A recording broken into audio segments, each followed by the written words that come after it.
Já entrando aqui no Instagram da rádio e também no Facebook Acorda Bênção, material que vai para o nosso canal Acorda Bênção no YouTube. Hebreus, capítulo de número 12. Eu até tinha dito na abordagem de Hebreus, capítulo 11, que faria talvez em mais de uma parte, mas não será o caso. Já parti para Hebreus, capítulo 12. Posso até voltar a falar de Hebreus capítulo 11, claro, nada impede, não? Até porque nós temos ali a galeria dos heróis da fé, e é um capítulo, assim, marcante, não? O capítulo 11 de Hebreus. Mas me veio ao coração já partir para Hebreus capítulo 12. E nesta ocasião eu faço até questão de ler com vocês do versículo 1 ao versículo de número 11, que nos diz a Escritura Sagrada. Portanto, nós também, pois que estamos rodeados de uma tão grande nuvem de testemunhas, deixemos todo o embaraço e o pecado que tão de perto nos rodeia e corramos com paciência a carreira que nos está proposta. Olhando para Jesus, autor e consumador da fé, o qual, pelo gozo que lhe estava proposto, suportou a cruz, desprezando a afronta, e assentou-se à destra do trono de Deus. Considerai, pois, aquele que suportou tais contradições dos pecadores contra si mesmo, para que não enfraqueçais, desfalecendo em vossos ânimos. Ainda não resististes até o sangue, combatendo contra o pecado. E já vos esquecestes da exortação que argumenta convosco como filhos. Filho meu, não desprezes a correção do Senhor e não desmaies quando por ele fores repreendido. Porque o Senhor corrige a quem ama e açoita a qualquer que recebe por filho. Se suportais a correção, Deus vos trata como filhos, porque que filho há a quem o pai não corrija? Mas, se estais sem disciplina, da qual todos são feitos participantes, sois então bastardos e não filhos. Além do que tivemos nossos pais, segundo a carne, para nos corrigirem, e nós os reverenciamos, não nos sujeitaremos muito mais ao Pai, que é o Pai dos Espíritos, para vivermos? Porque aqueles, na verdade, por um pouco de tempo nos corrigiam, como bem lhes parecia, mas este, para nosso proveito, para sermos participantes da sua santidade. E, na verdade, toda correção ao presente não parece ser de gozo, senão de tristeza, mas depois produz um fruto pacífico de justiça nos exercitados por ela. Glória a Deus, não é, irmãos? Glória a Deus. A gente perde muito quando não lê a Bíblia e a gente ganha muito quando lê a Bíblia, né? E trechos como esse são imprescindíveis. A leitura, a lembrança constante para a nossa qualidade de vida. Amém, amados? Para a nossa resiliência, inclusive, para a nossa ressignificação. para que nós levantemos a cabeça, principalmente, já adiantando aqui, por exemplo, o versículo de número 7 em diante, o 6 em diante, né? Já adiantando aqui, quando eu falo, por exemplo, de resiliência, quando eu falo de ressignificação, dessa autoestima, né? É importante que você, que de repente tem sido apontado, tem sido julgado, que a mão de Deus está sobre você por causa de algum erro, por causa de alguma falha, por causa de algum pecado, porque as pessoas gostam de julgar as outras, né? E de aferir ou equilatar a relação sua, a sua comunhão com Deus, por causa de algum infortúnio. Por exemplo, está doente, é a mão de Deus. Está desempregado, é a mão de Deus, as portas estão fechadas, corre para cá, corre para lá, não abre, é a mão de Deus. Alguém diz, você está em pecado. Até você fica, mas meu Deus, por que as coisas não estão acontecendo como eu gostaria que acontecesse? Por que as coisas não estão fluindo? E aí, quando alguém diz, isso é pecado, aí você fica para baixo, você fica se perturbando, você fica meio que se sentindo rejeitado por Deus, como se Deus não ouvisse essa oração, não recebesse o seu louvor.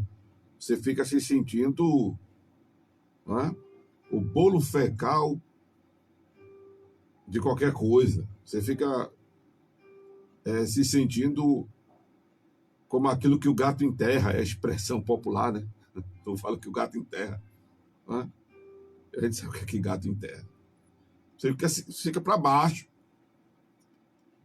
Mas quando a gente lê esse capítulo de Hebreus, capítulo 12, é importante que quem julga e você que é julgado passe a ter uma nova perspectiva.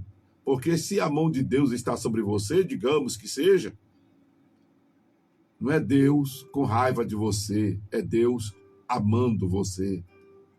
É a expressão do amor de Deus. Porque se fosse o caso, e se for o caso, não é? É Deus, como diz o texto sagrado, corrigindo a quem ama. É Deus corrigindo a quem ama. Mas é importante você entender, claro, nesse checklist existencial, uma das primeiras coisas que a gente tem que marcar ao estarmos vivenciando alguma situação desagradável, né? E persistente, e duradoura, e dolorosa, nesse checklist da relação divina-humana, uma das primeiras coisas que a gente tem que, obviamente, pontuar é o erro em que estamos errando ou em que erramos para estarmos passando pelo que estamos passando. Isso é importante. Isso aí que é humildade. Humildade é reconhecer a falibilidade. Humildade é reconhecer o erro. Humildade é reconhecer o pecado. Humildade não tem nada a ver com andar sujo, mal vestido, maltrapilho, com sujeira nos olhos. Humildade tem nada a ver com falar mansinho, com andar devagar, com apertar a mão do outro com aquela suavidade, né? Com aquela leveza. Humildade tem nada a ver com esse tipo de coisa. Ser humilde é reconhecer o erro, a falibilidade, e é tratar o outro com essa equidade, com essa empatia, como diz Paulo escrevendo aos Gálatas, capítulo 6, verso 1. Repreender o irmão com amor, com mansidão, cuidando de também não ser tentado. Humildade é reconhecer, conforme vimos aqui na leitura dos Salmos, Salmo de número 78, que estamos lendo, reconhecer que somos falhos, que somos pecadores. Isso é humildade. Na linguagem de Tiago, é transformar o riso em pranto, o gozo em tristeza. Não é? É humilhar-se diante de Deus. Louvado seja o nome de Jesus. Louvado seja o nome de Jesus. E na linguagem do escritor aos Hebreus, é aceitar a repreensão do Pai, conforme está escrito aqui, ó, do Pai dos Espíritos. Aleluia. Aceitar a repreensão do Senhor para viver. Porque se nós aceitamos a correção dos nossos pais segundo a carne, para nos corrigirem, e nós os reverenciamos, por que não nos sujeitarmos ao Pai dos Espíritos para vivermos? Ou seja, por que não suportar a correção de Deus? Por nos tratar como filhos. Porque aquele a quem ele não corrige, aquele que vive sem disciplina, é bastardo e não filho. Louvado seja Deus. João, escrevendo o Apocalipse, diz que o Senhor repreende e castiga tantos quanto ele ama. Paulo, escrevendo aos Coríntios, ele diz que a repreensão do Senhor é para não sermos condenados com o mundo. Então é importante que nessa relação com o divino, nesse checklist existencial, a gente logo pontue. Por que estamos passando pelo que estamos passando? Em que erramos? Ou em que estamos errando? Fez isso? Fez essa introspecção, como Paulo manda escrevendo aos Coríntios? Fez essa autoanálise? Fez esse autoexame? Que deve fazer? Humilhar-se diante de Deus, como recomenda Tiago. Humilhar-se diante de Deus. Transformar o pranto em riso, o gozo em tristeza. Pedir a Deus perdão. Mas é importante eu pontuar aqui que nem tudo é pecado, irmão. Pecado direto seu, nosso. O pecado, obviamente, ele trouxe todas as mazelas, todos os males para nossas vidas, para o mundo. O pecado de Adão, ele abriu a porta para os abrolhos, para as ervas daninhas. O pecado de Adão trouxe a morte para nós, trouxe a corruptibilidade, não é? Por causa do pecado a gente envelhece, adoece, morre. Mas o pecado de Adão foi cravado na cruz. A cédula da inimizade foi rasgada. Jesus levou sobre si nossas dores, nossas enfermidades, pelas suas pisaduras fomos sarados. A maldição na cruz foi destruída. Agora temos os nossos pecados pessoais, e é por eles que nós somos repreendidos, corrigidos, disciplinados pelo Senhor. Mas é importante entender que nem tudo é pecado. As coisas de repente não estão indo bem, não é por conta necessariamente, obrigatoriamente, de um pecado. E quando eu me refiro a pecado, não estou me referindo só a fumar, beber, se prostituir, matar, roubar, mentir, adulterar, se prostituir. Estou falando desses pecados escandalosos, não? Como aqueles, não que exista pecado pequeno, mas aqueles supostamente mínimos que você considera de repente até às vezes não ser pecado, sendo pecado. São chamados pecados comiciosos, também chamados pecados ocultos ou pecado por ignorância. É tudo a mesma coisa. De repente, você está no pecado da desobediência à vontade de Deus, como Jonas, que Deus mandou ir para Nínive, ele resolveu ir para Tarsis, e aí o Senhor mandou uma tempestade. De repente você está passando por um processo, por negligência à obra, por não querer assumir o que Deus tem para a sua vida, não quer assumir o chamado, não quer ser um cristão mão no arado, não está fazendo a obra de Deus, e aí está pagando um preço por causa disso. Mas nem sempre as adversidades, as rebordosas, os atropelos, o insucesso, o empancamento das coisas é por causa de pecado, é por causa disso, é por causa de algum dano assim. Às vezes é prova. É o caso de Jó. Às vezes é uma prova que você está passando. E, obviamente, se nessa autoanálise recomendada por Paulo aos Coríntios, né? Examine seu homem a si mesmo. Se nessa autoanálise você reconhece que errou e está errando, aí você deve o quê? Pedir perdão ao Senhor, beleza. Mas se você percebe que não fez nada, nem está fazendo para passar pelo que está passando, que é importante entender quando se lê o livro de Jó, que para cada princípio obedecido, há bênção, como para cada princípio desobedecido, há maldição. É importante entender isso. Não é?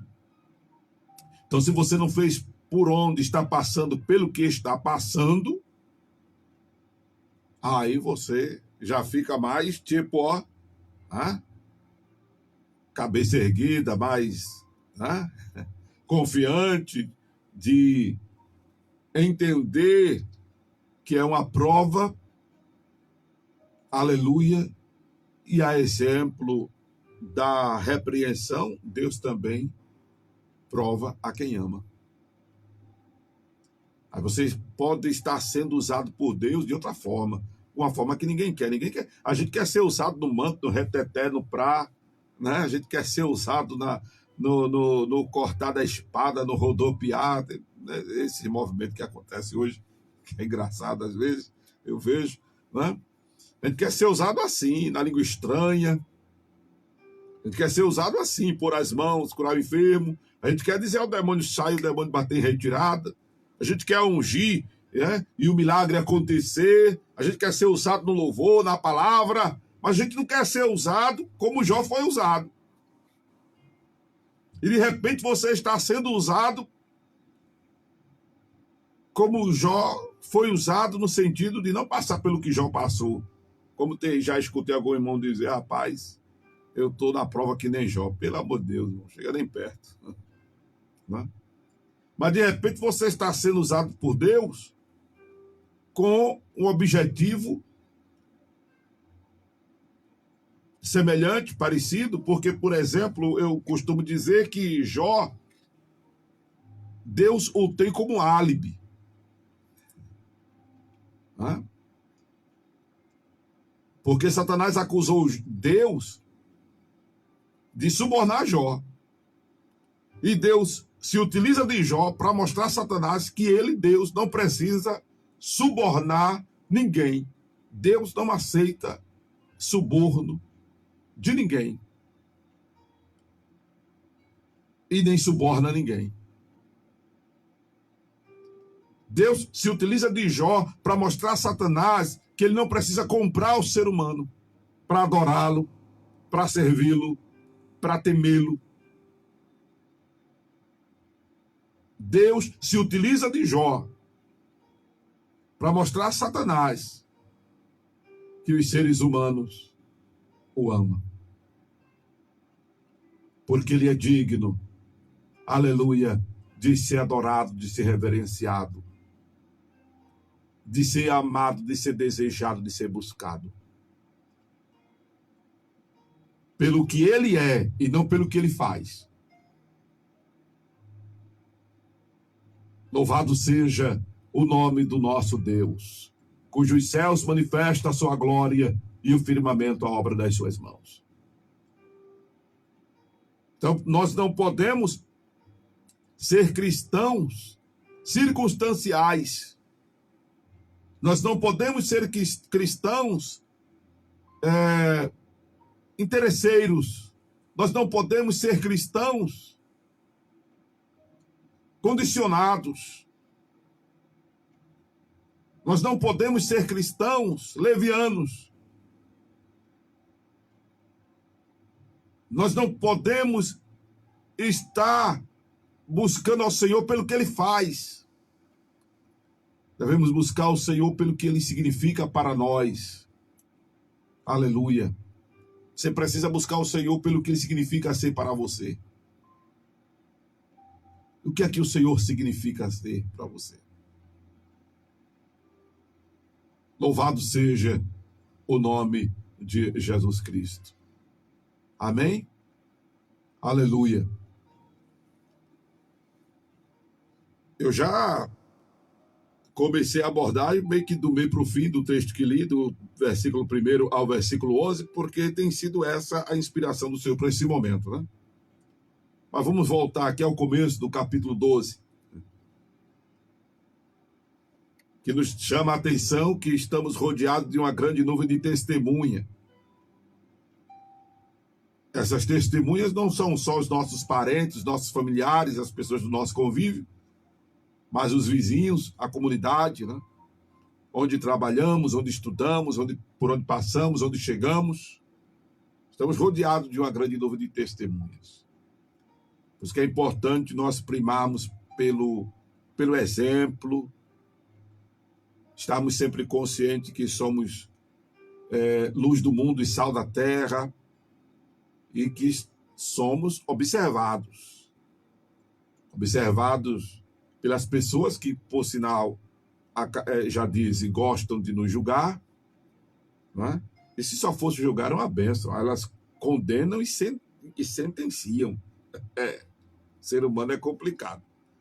Ser humano que não tem entendimento, né, bíblico, às vezes é até cristão, mas não tem entendimento bíblico e se coloca no lugar de juiz, contrariando aquilo que está escrito em Mateus capítulo 7, não julgueis. Não julgueis. O texto ainda diz que quem julga será julgado. Porque com a medida que julgamos, também seremos julgados. Mas falta esse entendimento, essa lembrança, eu acho, da maioria de nós. De olhar para o outro e julgar. E se só for julgar, é uma benção. Mas além de julgar, condena e sentencia. É bronca. Né? Estamos rodeados por essa turba, mas também, além dos olhares humanos, nós estamos rodeados de uma nuvem de testemunha espiritual. Os anjos, os demônios, para nos acusar. Por isso que em Apocalipse capítulo 12, diz: ai dos que habitam na terra e no mar, não é? Porque o diabo já desceu a voz e tem grande ira, sabendo que já tem pouco tempo. Por quê? Ai dos que habitam na terra e no mar. Porque antes de Jesus encarnar, antes de Jesus assumir forma humana e morrer por nós, o diabo tinha acesso à presença de Deus. Lembra o caso de Jó? Pronto. Depois que o Verbo encarna, Jesus se faz homem e habita entre nós, esse acesso de Satanás ao Senhor é perdido. Só tem acesso ao Senhor agora os lavados e remidos pelo sangue de Jesus. Aí Satanás não acusa a gente mais diante de Deus, como ele fazia e fez como o caso de Jó. Ele agora fica acusando a gente na mente da gente. E é muito importante você entender isso, porque às vezes você já pediu perdão, você já se arrependeu e pediu perdão, mas o diabo fica lançando em rosto o seu erro, fica lançando em rosto o seu pecado. Você já se arrependeu e já confessou. acabou, foi perdoado, ficou enterrado, tá para lá, acabou. O Senhor nem lembra mais disso. O Senhor nem lembra mais disso. Porque quando ele perdoa mesmo. Mas Satanás, para te perturbar, fica lançando em rosto o teu pecado, trazendo lembrança, te atormentando com isso. E como eu já escutei no meio das pessoas, né, o diabo quando vem manda o secretário. Aí ele usa alguém para estar te atormentando. Você fez isso, você fez aquilo outro. Aí sabe o que é que você deve fazer? Se lembrar do que está escrito. Quem está em Cristo, nova criatura é. As coisas velhas passaram e tudo se fez novo. Ah, isso era antes. Hoje eu sou lavado e remido pelo sangue. Ah, pastor, mas foi depois que eu fui crente, sim. Mas você confessou e a palavra de Deus diz que aquele que confessa e deixa alcança misericórdia e que nenhuma condenação há para quem está em Cristo Jesus, o nosso Senhor. Se arrependeu, pediu perdão, está perdoado, meu irmão. Não deixa Satanás estar te atormentando com isso, não. Tirando a tua paz, tua felicidade, tua alegria. Dizem alguns estudiosos que Satanás ficava fazendo isso com Lutero. Aí Lutero recebeu uma revelação para dizer, depois que Satanás listava o seu pecado. Lê o final, tá aí, ó. Sangue de Jesus Cristo me purifica de todo pecado. Aleluia. Dizem os que estudam a biografia de Lutero, né, que ele teve essa experiência. Independente dele ter tido ou não a experiência dele, você precisa entender que o sangue de Jesus surte efeito quando você se arrepende e confessa. 1 de João 1,9. Se confessarmos os nossos pecados, ele é fiel e justo para nos perdoar os pecados e nos purificar de toda a injustiça. Louvado seja Deus. E aí o escritor aos Hebreus, inspirado, ele segue exatamente nessa temática de olharmos para Jesus, o autor e consumador da fé, o qual pelo gozo que lhe estava proposto suportou a cruz, desprezando a afronta, e assentou-se à destra do trono de Deus. Eu recebi há um tempo atrás uma revelação, entendimento desse texto. Como eu gostaria de ter aquela inspiração novamente. Mas o conteúdo ficou. E eu quero compartilhar com vocês que os olhos espirituais foram abertos exatamente para fazermos esta associação de Jesus, que pelo gozo que ele estava proposto. Qual era o gozo que ele estava proposto? A Bíblia nos diz que ele desejava voltar à glória celestial com o Pai. Nos evangelhos a gente lê isso. E o profeta Isaías diz que ele veria a nossa salvação e com isso se regozijaria. Então Jesus tinha dois propósitos. Dois propósitos. O de voltar à glória celeste e de ver a salvação das nossas almas. E verá o trabalho da sua alma e ficará satisfeito, diz o texto sagrado. E por causa disso, ele suporta a cruz. Ele despreza as afrontas.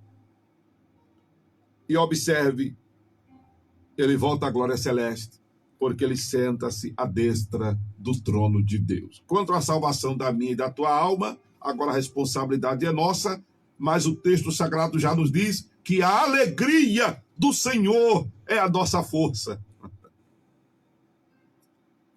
Aleluia. Ele se alegra quando você dá a volta por cima.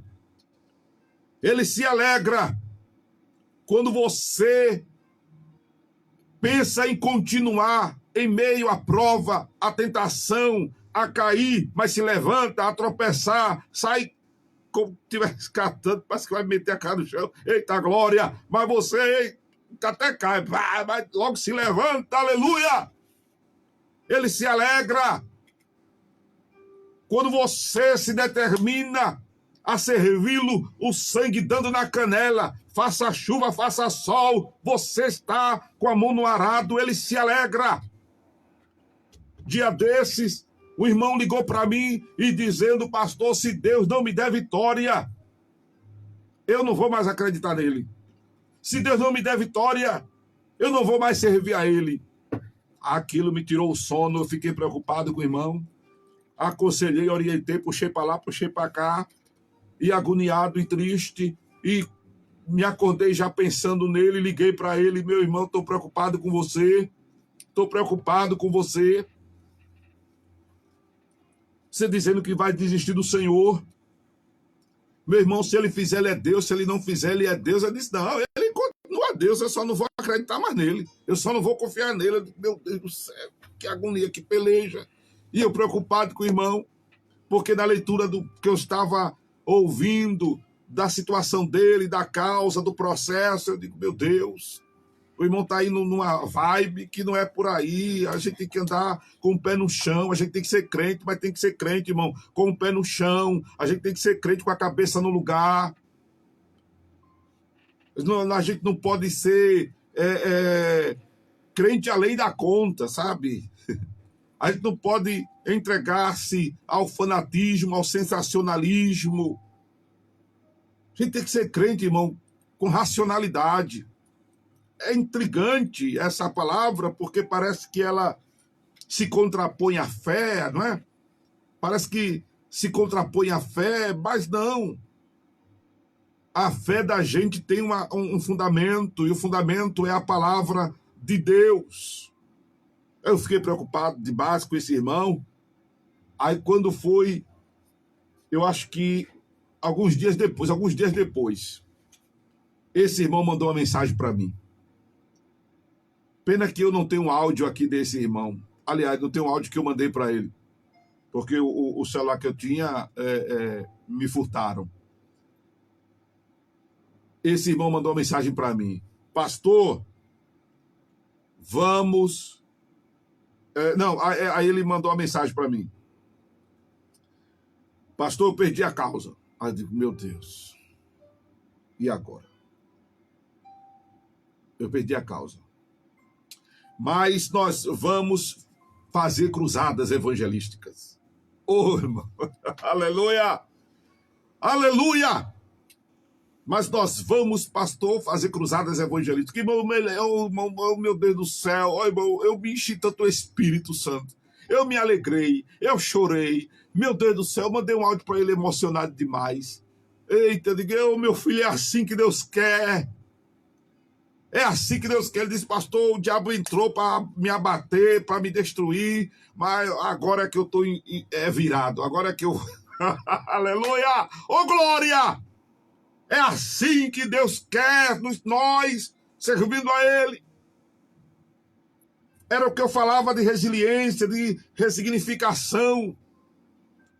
O diabo quer te abater, o diabo quer te tirar da presença de Deus, o diabo quer abalar a tua fé, o diabo quer fazer com que você deixe de crer, que você deixe de servir, que você deixe de se dedicar a Deus. É por isso que as portas talvez estejam fechadas. É por isso que talvez a enfermidade esteja reinando. É por isso que está tendo muita coisa desfavorável. É por isso que você talvez esteja até usando a expressão a expressão que você diz. É muita quizila, é muita quizumba, é muita coisa. Meu Deus, o jogador quando não faz gol, né? Aí muito tempo, muitas partidas sem jogar, jogando sem fazer gol, aí o cara faz um gol, aí ele faz assim. Aleluia! Oh, glória a Deus! Né? Aí como é que o locutor diz? Mas sai tirando, sei lá, tem um nome aí que a turma fala, né? Aleluia! Talvez essas coisas, as portas, talvez esteja tudo travado, que é para você desistir. É para você, para essa quizumba, para você parar de dar glória, para você parar de louvar, para você parar de servir, para você parar de adorar. E tem aqueles irmãos que não entendem, aí dizem é pecado. É pecado, está acontecendo isso, é pecado. Pastor Amaro foi operado às pressas, isso é pecado. Oxe, entraram na casa do pastor, levaram as coisas dele. Ixi, meu Deus do céu, o pastor está para lá de errado. Eita, Jesus. O pastor está liso, meu Deus, é pecado. O escritor aos Hebreus diz que não. O escritor aos Hebreus diz que é Deus te amando. O escritor aos Hebreus diz, aleluia, que é para você suportar a cruz, que é para você desprezar as afrontas. Mas você só vai conseguir fazer isso se você tiver um objetivo.